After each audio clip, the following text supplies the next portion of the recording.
पैसे में सुख है। तो इसलिए उस धारणा को नष्ट कौन करता है? दान। दान करने से आपने अगर 100 रुपये का दान किया तो 1 महीने के अंदर आपको 200 रुपये मिलते हैं। आपके आय के जितने भी सोर्स आपको मालूम है उन सोर्स से अलग ये 100 रुपये के 200 रुपये आपको मिलते हैं। किसी लॉटरी के टिकट वगैरह से नहीं, उस सबसे अलग ये ईश्वर का दिया हुआ पैसा होता है। फिर आप इसमें और 100 की जगह 200 दान करेंगे, 200 की जगह 2000 दान करेंगे, 2000 की जगह 20,000 दान करेंगे, क्योंकि आपके पास इतना पैसा आ चुका होता है कि 20,000 भी आपको 200 की कीमत में ही महसूस होते हैं। लखपति बनना है, करोड़पति बनना है तो उसका एकमात्र उपाय दान है, क्योंकि दान करने से कई गुना ज़्यादा आपको वापस मिलता है। और इस वजह से फिर पैसा से जो आकर्षण होता है, पैसे के प्रति जो आसक्ति होती है वो खत्म हो जाती है। और ये पैसे की आसक्ति जब खत्म हो जाती है तो फिर आपका इस योग्य बनते हैं कि आप ईश्वर के बारे में सोचें। मतलब ईश्वर मार्ग पर या ईश्वर दर्शन, ईश्वर ये शक्ति जिसने आपके जीवन से आपके जो जीवन संकट जिसको आप कहते हैं, पढ़ना लिखना, नौकरी करना, शादी करना, बच्चे पैदा करना, उनकी पढ़ाई, उनकी विवाह और ये सब, ये तो जानवर भी करते हैं और पशु पक्षी भी करते हैं। इनमें और आपके अंदर अंतर ये है कि ईश्वर ने आपको बुद्धि दी हुई है, जो बुद्धि मन जो और किसी के पास नहीं है, और किसी प्राणी पशु पक्षी पेड़ पौधे के पास नहीं है। और वो आपको इसलिए दिया हुआ है कि आप उसकी तरफ जाएं जिसकी तरफ से आप आए ही नहीं आए। तो ये मनुष्य जीवन का ये एकमात्र उद्देश्य है। इस उद्देश्य से हम जब भटकना शुरू कर रहे हैं तभी मतलब दुख उत्पन्न होता है। हमें वापस उसी अपने मूल मार्ग पर ले जाने के लिए यज्ञ और दान पर्याप्त है। वो आपको इस बात का एहसास करा देते हैं कि ईश्वर है, ईश्वर की पूरी दृष्टि आपके ऊपर है, ईश्वर को पूरी चिंता आपकी है। और ये आपको किसी स्वप्न दृष्टांत से या किसी के बताने से नहीं, आप खुद महसूस करने लगते हैं। आप अपने जीवन में इस बात को एहसास करने लगते हैं कि हम अकेले नहीं हैं, एक शक्ति हमारे साथ खड़ी है, वो हमारा सब कुछ देख रही है, हमारे हर संकट को दूर कर रही है। तो वो क्यों कर रही है? वो इसलिए कर रही है कि अब तो समझो कि कोई है आपके साथ, अब तो समझो कि आप दीन और अनाथ नहीं हो। एक लखपति करोड़पति भी दीन और अनाथ होता है। जरा सी कोई प्रसंग आया तो 10 जगह दौड़ता फिरता है, 10 महात्माओं के आश्रम में घूम के आता है। एक के ऊपर उसको भरोसा नहीं होता, कब क्या पता ये पैदा कर दे, क्या पता ये पैदा कर दे। ये है दीन का और अनाथ का मतलब। जो उसका नाथ है उसको उसका ध्यान ही नहीं जाता। और उसका जो नाथ है, उसका जो मालिक है, उसने ये मार्ग बताया हुआ है वेदों के अंदर में। ये कोई पंथ नहीं है, ये कोई संप्रदाय नहीं, यहाँ कोई गुरु नहीं है कि आपका कान फूके और आपको आपका शिष्य बनाए। ये 100% आपके ऊपर डिपेंड करता है कि आप ईश्वर के मार्ग पर चलना चाहते हैं। तो फिर यज्ञ और दान, आपकी दुनिया में जितनी समस्याएं हैं उन सब समस्याओं का समाधान करो और निश्चित हो जाओ इस दुनिया से, निश्चित हो जाओ पैसे से कि पैसा कभी भी चाहे पैर पटकेंगे वहाँ पैसा निकलेगा। इस बात से आप मतलब इसके लिए आश्वस्त हो जाओ। आपके परिवार के फिक्र आपकी खत्म हो जाए कि बच्चों का क्या होगा, इसका क्या होगा। आपको इस बात का एहसास ईश्वर करा देता है कि उनकी ओर वो देख रहा है, आपको चिंता करने की जरूरत नहीं है। अपने और दान, केवल इन 2 बातों से इतना फायदा है। सारी जिंदगी भी आपने कभी तप नहीं किया, कभी ईश्वर की ओर नहीं गए, तो भी कोई फर्क नहीं पड़ता। ये जीवन तो आपका आनंद से और सुख से बीतेगा, चिंता मुक्त ऐसा बीतेगा, तनाव मुक्त ऐसा बीतेगा। उसके लिए यज्ञ और दान है। लेकिन यज्ञ और दान उसकी भूमिका तैयार करते हैं तप की ओर जाने के लिए। इदम न मम, ये पहली सीढ़ी।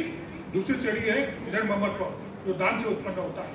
पहले दान के बारे में मैं बताया था, हर्षवर्धन नाम का जो राजा था भारत के अंदर, वो हर 12वें साल इलाहाबाद जाता था कुंभ में और अपने सारी संपत्ति जो उसकी व्यक्तिगत, राज्य के लिए उसकी अपनी जो व्यक्तिगत संपत्ति 12 साल में उसने इकट्ठी की थी, वो सारी की सारी वहाँ दान कर देता था। अपने कपड़े तक दान कर देता था, अपनी लंगोटी तक दान कर देता था और अपनी बहन की साड़ी का कपड़ा फाड़ करके उसकी लंगोटी बना करके उस तरह से वापस अपने राज्य में जाता था। और अगले 12 साल में, पिछले 12 साल में जो कुछ संपत्ति उसकी थी उसके कई गुना ज़्यादा संपत्ति उसकी व्यक्तिगत हो जाती थी। फिर वो आता था, वो दान करता था, सर्वस्व दान कर देता था। जो कुछ भी पैसे से कमाया जा सकता है वो सब कुछ। तो ये तो है ही। देखिए, एक नियम है कर्म का अपरिग्रह। अपरिग्रह का मतलब ये होता है कि आप किसी से भी मुफ्त में कुछ नहीं लेंगे, और किसी ने आपको कुछ दे दिया तो उसके बदले में आप उससे कहीं अच्छी चीज लौटाएंगे। इसको अपरिग्रह कहते हैं। तो इस नियम को बनाने वाला कौन है? ईश्वर। ईश्वर आपकी कोई भी छोटी सी भी सेवा मुफ्त में नहीं लेता है।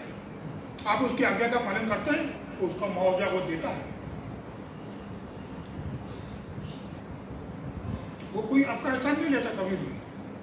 आपने अग्निहोत्र किया, उसकी आज्ञा पालन की, आपको मानसिक शांति, तनाव से मुक्ति और सहज जीवन यापन ये उसकी उपलब्धि आपको मिल के रहेगी। और ये भी इस बात के ऊपर डिपेंड करता है आप अग्निहोत्र कैसे करते हैं। अग्निहोत्र कैसे करना चाहिए मैंने कल भी बताया था, आज भी बताया। अग्निहोत्र अपना मन वजन कर्म सब 2 मिनट का तो काम है, तो उसमें देकर के आप देखिए कैसी आपकी समस्याएं दूर होगी, कैसी आपकी प्रॉब्लम सॉल्व होगी। जब आपको ये पता चलेगा कि अरे ये सब प्रॉब्लम सॉल्व करने वाला कौन है, आपके पास जो कुछ भी है वो सब देने वाला कौन है, तब उसके प्रति आपको ये कर्तव्य महसूस होगा कि जो कुछ मेरे पास है वो सब जब अगर उसका है तो वो उसको लौटाना चाहिए। और उसको लौटाने का तरीका है दान। क्योंकि ईश्वर नहीं चाहता कि कभी कोई गरीब रहे, कभी कोई भूखा रहे, नंगा रहे। तो ईश्वर का काम है सबको रोटी रोटी देने का। तो उसमें जब आप दान देते हैं, भूखे को आप अन्न देते हैं, नंगे को वस्त्र देते हैं और जरूरतमंद को आप पैसा देते हैं, तो आप ईश्वर के कार्य में हाथ बटाते हैं।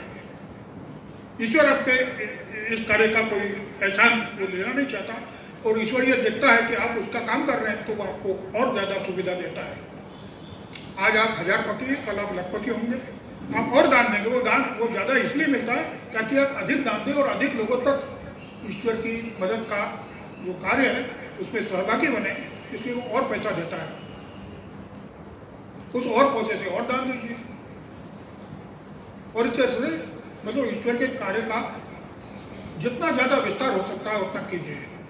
आपको जीवन में कभी भी पैसे की कभी भी अड़चन नहीं पड़ेगी, चाहे जितना पैसा आपके पास होगा। आज आदमी सब कुछ गंदे काम जो कर रहा है वो किस लिए कर रहा है? पैसे के लिए। बड़े बड़े ऑफिसर जो हैं, जो 2 लाख रुपए महीने के कमाते हैं, वो 10,000 के रिश्वत लेते हुए पकड़े जाते हैं। ये क्या है? क्योंकि पैसा ईश्वर है, जहाँ से भी आए उसका सोर्स कुछ भी हो, वो जैसे भी आए वो लेना चाहिए। इनका कभी भला नहीं होता। ऐसे लोगों का कभी भला नहीं होता जो ईश्वर को मतलब पैसे को ईश्वर समझते हैं। पैसा ईश्वर नहीं है, पैसा हाथ का मैल है। और ये तब समझ में आता है जब हम ईश्वर के सेवक बनते हैं। ईश्वर के सेवक बनने का अर्थ क्या है? जो ईश्वर की आज्ञा है उसका पालन करना है। मंदिर जाओ, मस्जिद जाओ, ये ईश्वर की आज्ञा नहीं है। पूजा पाठ करो, जाप करो, पोथी पढ़ो, ये ईश्वर की आज्ञा नहीं है। ये ईश्वर स्वरूप सद्गुरु इस दुनिया में जब आए और उन्होंने उस युग के लिए, उस काल के लिए जो कुछ उपासना बताई वो ये सब है।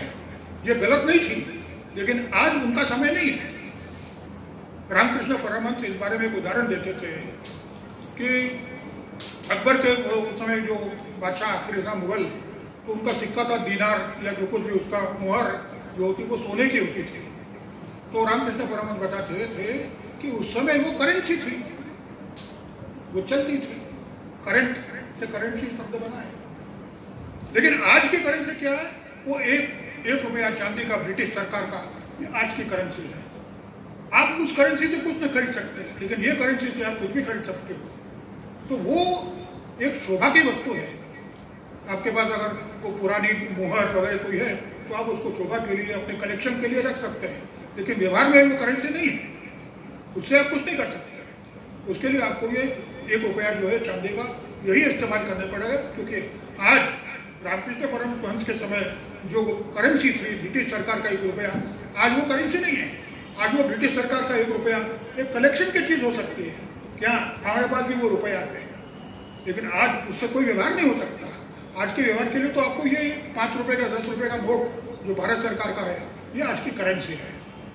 तो उसी तरह भगवान बुद्ध, भगवान कृष्ण, भगवान राम और तमाम जितने भी यूरोप में, अमेरिका में और अरब में जितने भी महापुरुष आए, उन सब ने भी जो कुछ बताया वो उस काल की करेंसी थी, चल रही उस काल में।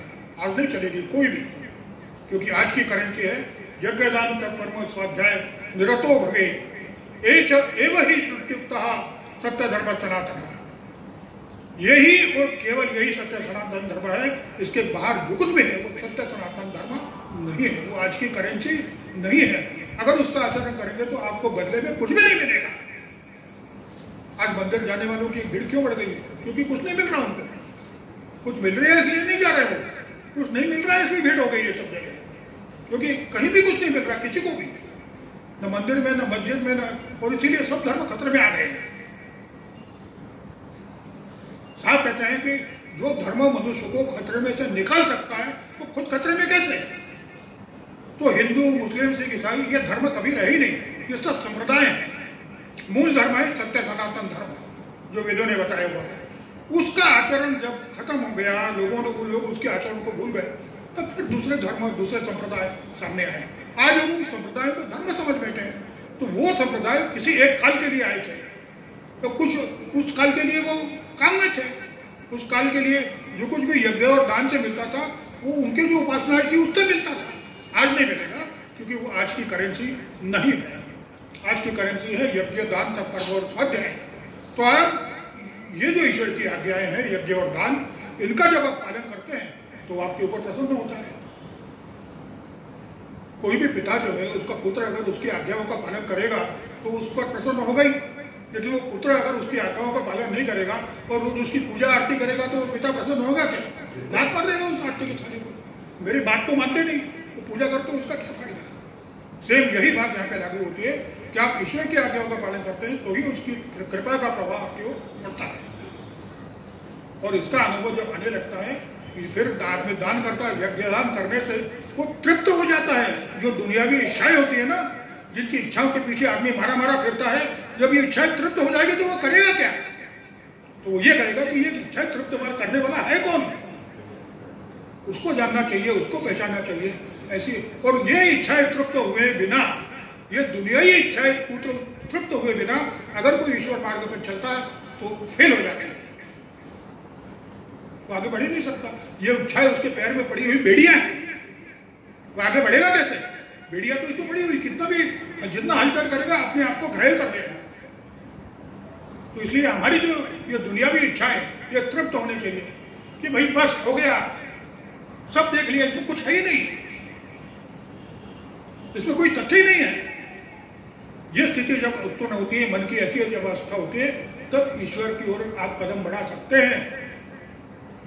तब तक क्या करना है? ईश्वर दर्शन करना। क्या होगा उससे? कुछ नहीं होगा। तो इसलिए सबसे पहले धर्म के जो 2 अंग हैं वो है यज्ञ और दान।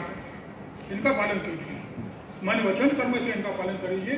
और जो कुछ भी वेदों के अंदर इसके बारे में बताया गया है, कामधेनु का है, हर इच्छाएं पूरी करता तभी कामधेनु कहलाता। ऐसा साहब कहते हैं, आपकी हर इच्छा की पूर्ति इससे होगी। इस पर एक सज्जन ने पूछा, वो चौथी पातशाह वो गाँव में खेती करता था, वो पूछने लगा, मैं अगर प्रधानमंत्री बन जाऊँ ऐसी मेरी इच्छा है तो मैं हो जाऊँगा क्या अग्निहोत्र करने से? साहब ने कहा ऐसा नहीं होता, आपकी योग्यता होनी चाहिए ना, योग्यता होनी चाहिए। योग्यता के अनुसार आपको आपकी हर इच्छा पूरी होगी। तो इसलिए एक गांव का गवार वो नहीं बन सकता, राष्ट्रपति या प्रधानमंत्री नहीं बन सकता, उसके लिए आपके अंदर वो गट्स होने चाहिए। लेकिन आपके पास जो कुछ भी है उसमें आपकी जो कुछ भी सर्वश्रेष्ठ उपलब्धि हो सकती है वो आपको होगी अग्निहोत्र करने से, यह है। और आप अपने जो पात्र है, अपनी जो योग्यता है, जितने ज़्यादा बड़ी करोगे उतनी ज़्यादा आपकी उपलब्धि और बढ़ेगी। तो यज्ञ और दान, तो ठीक है, आपका प्रश्न का समाधान हुआ। और कोई किसी का प्रश्न इस संदर्भ में? यह जो भी विषय था इस संदर्भ में किसी और को कोई प्रश्न है? आगे बढ़ते हैं।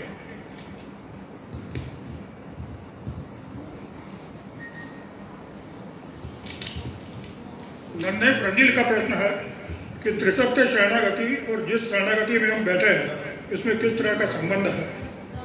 उसके बच्चे का प्रश्न है कि जो त्रिसत्य शरणागति हम कहते हैं ना, सत्यम शरणम गच्छामि, हाँ ये है प्रणय कि सत्यम शरणम गच्छामि, खड़े हो सत्य धर्मम शरणम गच्छामि और सत्य धर्म संघम शरणम गच्छामि, ये हम उत्तर। मैं ये चीज बहुत दिनों से कहना चाहता था, बहुत दिन से ये प्रश्न पूछना चाह रहा था, आज उसका उत्तर मिल रहा है आपको। कि हम जो रोग सप्तश्लोकी के बाद जो त्रिसत्य शरणागति बोलते हैं, सत्यम शरणम गच्छामि, सत्य धर्मम शरणम गच्छामि, सत्य धर्म संघम शरणम गच्छामि, ये रोज बोलते हैं ना अपन। तो ये जितने भी हम लोग जो रोज इसको बोलते हैं वो एक साथ बैठ करके जब विचार करते हैं, स्वाध्याय करते हैं जिस जगह पे, उसको शरणागति कहते हैं।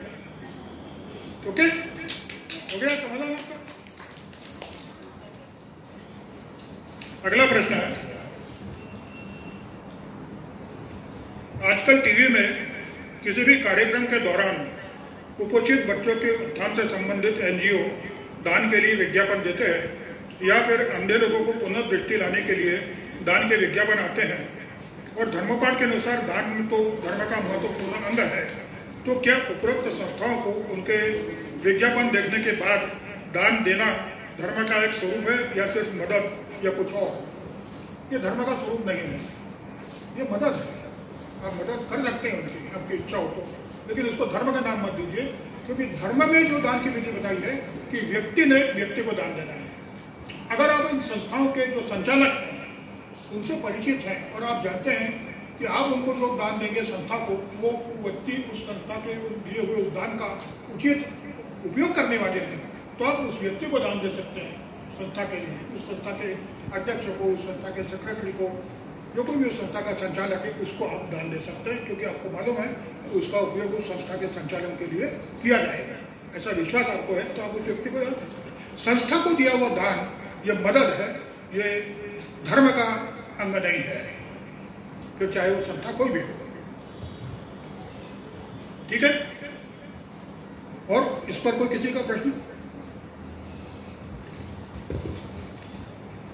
जो लोग शारीरिक और मानसिक तप के इच्छुक है और तप का आचरण भी शुरू कर देते हैं और उन्हें इसमें आनंद की भी आना शुरू होता है, लेकिन बहुत अधिक व्यस्तता नौकरी में आदि की वजह से वे बीच बीच में निरंतरता नहीं रह पाती, तो क्या वो जब पुनः आचरण शुरू करते हैं तो उन्हें एक और अकल से ही शुरू करना होगा, या जो पहले किया है उसका कुछ लाभ उनको मिलेगा?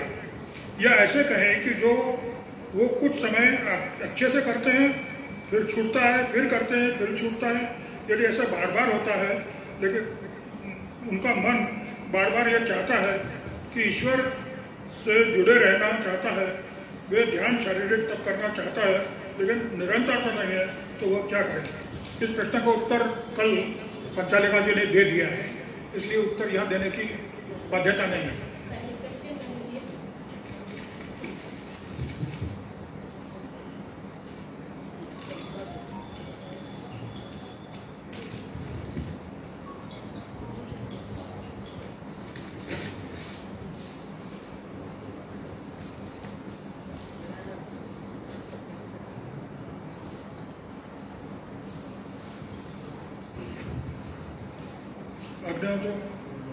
ये भी होगा।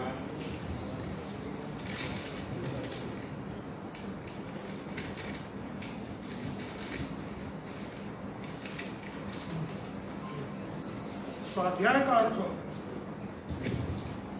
का अर्थ आधुनिक भाषा शैली में क्या है? स्वाध्याय ये पंचसाधन मार्ग का यज्ञ, दान, तप, कर्म और स्वाध्याय का अंतिम साधन है। स्वाध्याय यानी स्वयं का अध्ययन। यह स्वयं का अध्ययन जो है आदमी अपने आप करता ही रहता है, जाने या अनजाने। हर आदमी अपने बारे में सोचता रहता है और अपना अध्ययन करता रहता है, लेकिन उसकी दिशा कुछ सही नहीं होती। इसलिए हमें ये हमारा आचरण परिपक्व हो, पूर्णता से हो, इसके लिए जो आर्ष ग्रंथ है, जो पूर्ण पुरुष है, उन्होंने जो कुछ मार्ग बताया हुआ है, उनके जो विचार है, उनका जो साहित्य है, ऐसे उसका अध्ययन करना, ये स्वाध्याय की पहली सीढ़ी है। जैसे धर्मपाठ है, सुखी भोग में, इनके किसी एक पाठ का रोज पढ़ना, सोने के पहले पढ़े या किसी समय पढ़े, या फिर कोई एक उसका वाक्य ले लें और दिन भर उस पर चिंतन करें। मैंने जो अभी प्रश्नों के बारे में जो मैं शुरू में बोला था कि आपका क्या विचार है, ये पहले बताइए, वो अभी मैंने किया नहीं है लेकिन मैं चाहता हूँ ऐसा कि जब आप प्रश्न करें तो फिर आपको सोचा हुआ विषय होना चाहिए ना, कि नहीं मन में आई एक बात और आपने प्रश्न के रूप में सामने पटक दिया। इस प्रश्न के ऊपर आपने चिंतन किया हुआ होना चाहिए।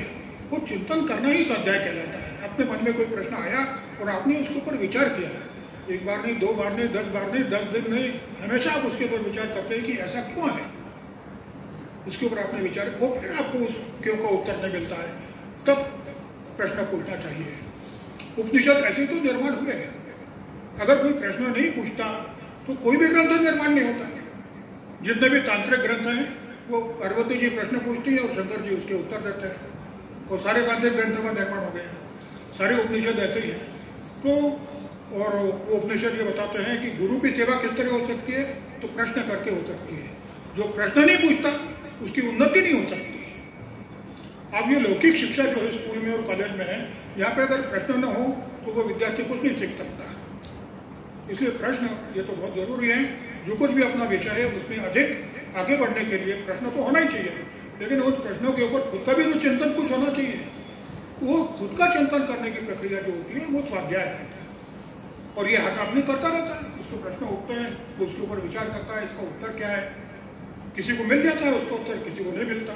तो तो इसीलिए धर्मवाद में सामने पहले लिखा है कि हर आदमी जानते हुए या न जानते हुए स्वाध्याय तो करता ही रहता है, लेकिन फिर भी उसको एक नियमित रूप देने के लिए धर्म पाठ है या गीता है या जो कुछ भी आप उसको जिसके बारे में श्रद्धा, उसका रोज कोई एक अध्याय या कोई एक श्लोक उसको याद करना, उसके ऊपर चिंतन करना, ये स्वाध्याय होता है। ऐसा स्वाध्याय करते रहना कहना चाहिए। फिर एक स्थिति ऐसी आती है कि ग्रंथों से पीछा छूट जाता है, ग्रंथ पढ़ने की आवश्यकता नहीं होती, स्वाध्याय अपने आप चलने लगता है।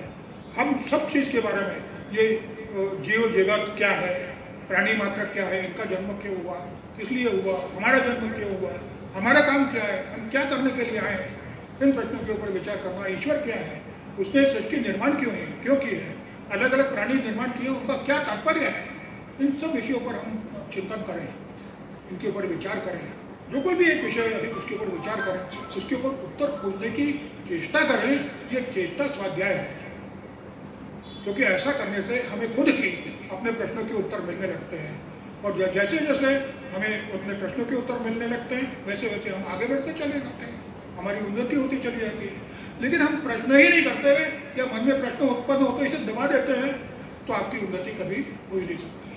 तो इसलिए एक जो साहब ने वेदांत परमत स्वाध्याय बताया, तो उसमें देखिए कितना बड़ा उन्होंने किया है। आप देखिए कि दुनिया में कितने लोग हैं, 7 अरब या 8 अरब लोग हैं। और सत्य धर्म का हमारा जो संघ है, समझे वो कहते हैं सत्य धर्मम शरणम गच्छामि, सत्य धर्म संगम शरण गच्छामि। इस संघ में कितने लोग हैं? 50 अरब लोग हैं इस पृथ्वी पर। इस पृथ्वी के बाहर जहाँ कहीं भी मानव है वो उस संघ, हमारे संघ के सदस्य हैं। हिंदू कितने हैं? कुछ करोड़। मुसलमान कितने हैं? कुछ करोड़। ईसाई कितने हैं? कुछ करोड़। ये सब छोटे छोटे धर्म है, बारीक बारीक। सबसे बड़ा धर्म है मानव धर्म। इस सृष्टि में जहाँ कहीं भी मानव है वो हमारे संघ का सदस्य है, वो हमारे धर्म का है। मुसलमान सब हमारे धर्म के हैं, हिंदू सब हमारे धर्म के हैं। सिर्फ इतना ही कि वो जानते नहीं हैं, वो भटके हुए हैं। हमें उनको बताना है कि ये धर्म सिर्फ वही हो सकता है जो ईश्वर बताए। मनुष्य का बताया हुआ सिर्फ संप्रदाय हो सकता है, वो धर्म नहीं हो सकता। तो इसलिए इस धर्म की जानकारी लोगों तक जब पहुंचेगी, सब लोग इस संघ में शामिल होंगे। आज वो न जानते हुए इस संघ में शामिल हैं, तो वो कैसे हैं? जैसे ये वेदांत परमत स्वाध्याय, हमारे अंदर एक क्षमता है कि हम खुद अग्निहोत्र कर सकते हैं, दान कर सकते हैं, ठीक है। हमें ये जो तप है ये ऐसे बुढ़ापे का काम नहीं है, ये तो जवानी का काम है। 15-20 साल की उम्र में अगर आप तप शुरू कर सकते हैं तो इसी जीवन में ईश्वर दर्शन कर सकते हैं। हजारों जन्मों की आवश्यकता नहीं है, लेकिन उसके लिए शरीर, मन, बुद्धि मजबूत होना चाहिए, क्योंकि वो तप है, तपाने वाला है। उसके ताप को सहन करने की क्षमता बुड्ढों के अंदर नहीं होती। तप करने जाएंगे और कुछ कर जाएंगे, उनका शरीर सहन नहीं करेगा उसे। इसलिए बुड्ढों के लिए काम नहीं है। और यहाँ पे आम धारणा ये पड़ी हुई है कि अरे ये अभी क्या करना है, अभी तो तुम जवान हो, जब रिटायर हो जाएगा तब करना है। रिटायर होने के बाद कोई तप नहीं कर सकता, ये पहली बात है, आप ध्यान पे रख लीजिए। तो ऐसे लोग क्या करें? वो तब तो कर नहीं सकते, वो खुद पराश्रित होते हैं ज़्यादातर। इस तरह के लोग, बहू बेटों के भरोसे चलता है उनका जीवन, तो क्या करेंगे?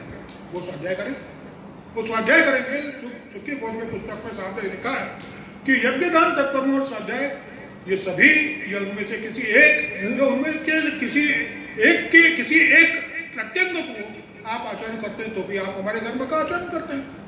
तो आज इस दुनिया में कोई भी सत्य धर्म, सनातन धर्म के बारे में नहीं जानता है, लेकिन अगर वो सत्य का आचरण करता है, वो सच बोलता है, वो सच्चाई से जीवन व्यापन करता है, वो मेरे धर्म का सदस्य है, मेरे सत्य का सदस्य है, वो सत्य धर्म का आचरण करता है। क्योंकि सत्य धर्म में ये ईश्वर ने आदेश किया है कि सत्यम वद धर्मम चर। तो दुनिया में जितने भी सत्य बोलने वाले लोग हैं वो सब सत्य सनातन धर्म के अनुयायी हैं, आचरण करता है। बताओ मेरा धर्म कितना बड़ा है। दूसरा है, उन्होंने बताया दान। जो कुछ अपनी आय में से कुछ एक अंश निकाल करके गरीबों के अंदर, जरूरतमंदों के अंदर बांटता है, वो सत्य सनातन धर्म का अनुयायी है, मेरे धर्म का अनुयायी है। कितना बड़ा है मेरा धर्म। क्यों? क्योंकि वो ईश्वर निर्मित धर्म है, वो संप्रदाय नहीं है, ये ध्यान में रखें हमेशा। तो ऐसे विशाल धर्म के हम आचरण करता है। इसमें हर किसी के लिए कुछ न कुछ करने के लिए बताया है। जो कुछ भी नहीं कर सकते, जो बिस्तर पे पड़े रहते, बिस्तर से हिल नहीं सकते, वो भी धर्म का आचरण कर सकते हैं। कैसे? स्वाध्याय के द्वारा। और जो जवान हैं, जो सब कुछ कर सकते हैं, उन्हें भी वो केवल यज्ञदान ही कर रहे हैं, अपनी लौकिक जीवन की उन्नति के लिए कर रहे हैं, तब भी उन्हें पूरे पंच साधन मार्गों को आचरण में लाना चाहिए। इसलिए अग्निहोत्र और दान करते हुए भी 2 मिनट सुबह, 2 मिनट शाम, अग्निहोत्र के बाद थोड़ा बैठ करके मन को शांत और स्थिर करने की कोशिश करना, ये भी ध्यान ही है, ये भी तप ही है। इसका जो आगे जाकर के जो करना है, उसका अभ्यास अभी से अपन करने लगते हैं तो आगे करना आसान हो जाता है। तो इसलिए यानी आगे जाकर के मतलब दुनिया की सारी इच्छाओं से तृप्त होकर के जब हम ईश्वर की ओर जाना चाहें, तो आप पहले से मतलब ध्यान के लिए बैठने का अभ्यास कर चुके हैं। इसलिए आपको उस समय ध्यान के लिए बैठने के लिए अलग से प्रयास नहीं करना पड़ेगा। उसी समय आप शारीरिक तक के सारे नियमों का थोड़ा थोड़ा पालन, कि हफ्ते में एक बार केवल पेय पदार्थ लेना है। तो पेय पदार्थ क्यों लेना? हम देखिए साहब कहते हैं हमारे जिस तरह कोई मशीन होती है, वैसे हमारा शरीर भी एक मशीन है। हमारा लीवर 24 घंटे लगातार कार्य करता रहता है। तो हफ्ते में एक दिन अगर आप उसको विश्राम देंगे तो वो उसकी ताकत और बढ़ेगी। हमारी छोटी छोटी मशीनरी जो कारखानों के अंदर है, तो एक दिन भी ओवरहालिंग के लिए उसको बंद रखना पड़ता है, उसका तेल पानी करना पड़ता है, तभी साल भर वो चलती हैं। हम तो इसको कभी विश्राम देते नहीं हमारे लीवर को, रोज कुछ ना कुछ खाते रहते हैं, रोज कुछ ना कुछ खाते रहते हैं और 10 बार खाते रहते हैं। इसलिए फिर लीवर आगे जाकर के काम करना उसका कमज़ोर हो जाता है, वो किडनी कमज़ोर हो जाती है। तो इन सब के लिए ये पेय वगैरह जो शारीरिक तब के नियम बताए हैं, वो आप जिनको जानना है वो उसमें देख सकता है किताबों के अंदर। तो वो इसलिए बताए हैं ताकि आगे जाकर के जब सब इन शिक्षाओं से तृप्त होकर के हम अगला कदम बढ़ाना चाहते हैं ईश्वर की ओर, तब करना चाहते हैं, तो उसके लिए हमारा शरीर तत्पर है। सबके हमने अभ्यास करके रखा है, 2 मिनट ही क्यों ना हो, लेकिन ध्यान हमने किया है ना। शरीर के लिए, शरीर को मजबूत बनाने के लिए हमने कुछ किया है, पेय किया है, अलोना किया है, इस तरह के कुछ नियम लिए हुए हैं। तो वो कैसा करना, ये आपके अपने मन के ऊपर आपको खुद ही निर्धारित करना है। इसके लिए कोई निर्देश नहीं है, न किसी की इसमें सुनना है, खुद ही तय करना है।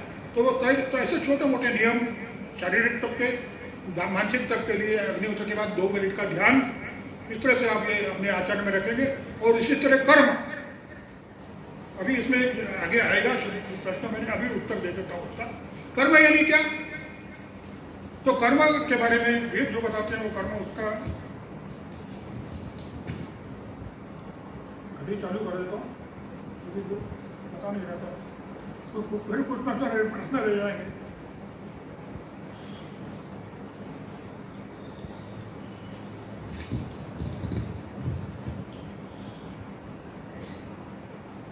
क्या कर रहे हो तुमने?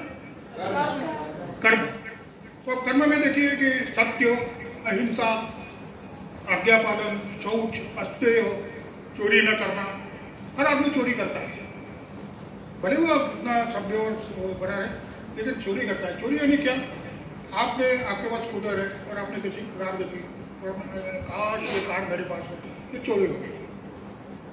दूसरे की संपत्ति के ऊपर आपकी नियत आ गई, दूसरे के अच्छे के ऊपर आपकी नियत आ गई, ये किसी की दूसरे की पराई संपत्ति पर अपनी नियत आना, ये चोरी है। हर कोई करता है चोरी। चोरी करने के लिए चोर बनना थोड़ी जरूरी है कि चोर का व्यवसाय आप करते हैं। तो ये सब छोड़ना चाहिए। ये अस्तेय का आचरण है। इसी तरह सत्य, एक बार सत्संग में मैंने पहले भी बताया हुआ है कि सत्संग हमारे होता था, उसमें एक दिन विषय निकला सत्य का, कि सबको सत्य बोलना चाहिए। अभी तो हम बचपन से बच्चों को ट्रेनिंग देते हैं झूठ बोलने की। बाहर कोई लेनदार आया हुआ है और घर में आप देनदार मौजूद है, तो अपने बच्चे को पिता है उसको बता दो कि पिताजी घर में नहीं है। ये बहुत ज़्यादातर घरों में ऐसा होता है। ये बच्चों को असत्य बोलने की शिक्षा है। ये बच्चे जो कुछ भी सीखते हैं अपने माता पिता से सीखते हैं। तो हम अगर अपने आप को, अगर हम चाहते हैं कि हमारे बच्चे सज्जन सच्चरित्र बने, तो हमको पहले सज्जन और सच्चरित्र बनना पड़ेगा। और सज्जन और सच्चरित्र बनने के लिए ये कर्म के आचरण है, सत्य अहिंसा आदि। तो उस दिन सत्य के ऊपर चर्चा हो रही थी और उस सत्संग में एक वकील साहब शामिल थे भोपाल के। तो सत्य के ऊपर से मुझे ऐसा हुआ कि ऐसा सत्य बोलना चाहिए, सत्य बोलने से ये होता है वो होता है। तो वकील साहब ने कहा कि संचालिका जी से कि ऐसा है कि हम भी करना चाहते हैं सत्य का आचरण, लेकिन हमारा तो धंधा ही झूठ बोलने का है। हम कैसे कर सकते हैं सत्य का आचरण? हमें तो दिन भर मुवक्किलों के साथ रहना पड़ता है और सारे झूठ कार्य करने पड़ते हैं। हमारा आचरण भी झूठा है और इसी से हमारी रोजी रोटी चलती है। तो पर हम सत्य का आचरण कैसे कर सकते हैं? इसके ऊपर संचालिका ने कहा कि झूठ बोलना अगर आपका व्यवसाय है तो उससे हमें कोई आपत्ति नहीं है, लेकिन आप अपने से झूठ क्यों बोलते हैं? आप अपने बच्चों से झूठ क्यों बोलते हैं? वहाँ तो कोई मजबूरी नहीं है, लेकिन झूठ बोलना तो वहाँ से आप शुरू कीजिए कि बच्चों से झूठ नहीं बोलेंगे, पत्नी से झूठ नहीं बोलेंगे, तो आपका सत्य का आचरण शुरू हो गया। ये ऐसा नहीं होता है कि सत्य यानी पूरे सत्यवादी हरिश्चंद्र बन जाए, लेकिन सत्य बोलने का कुछ न कुछ अंशतः आचरण हमारे द्वारा हो, तो पूरे धर्म का आचरण, मतलब केवल अग्निहोत्र और दान ही नहीं, तो उस पूरे धर्म का अंशतः आचरण हमारे द्वारा हो। इसका प्रयत्न करने से क्या होता है कि यज्ञ और दान से जब हम आगे बढ़ते हैं तो हम इन सब आचरणों को करने में हमें परेशानी नहीं होती। इसलिए इन सबका पूरा धर्म आचरण में होना चाहिए। तो कर्म के आचरण में स्वाध्याय, ये स्वाध्याय का जो आचरण है, तो इस तरह से स्वाध्याय है, कर्म है, इन सब का आचरण थोड़ा थोड़ा होना चाहिए। और स्वाध्याय में अगर हमारी प्रवृत्ति नहीं होती है तो सीधी सी बात है कि आप धर्मपाठ का जो आपके पास है ऑलरेडी, वो साक्षात वेद है, वेदों का सार है धर्मपाठ है, वो आप उसका आचरण शुरू कीजिए।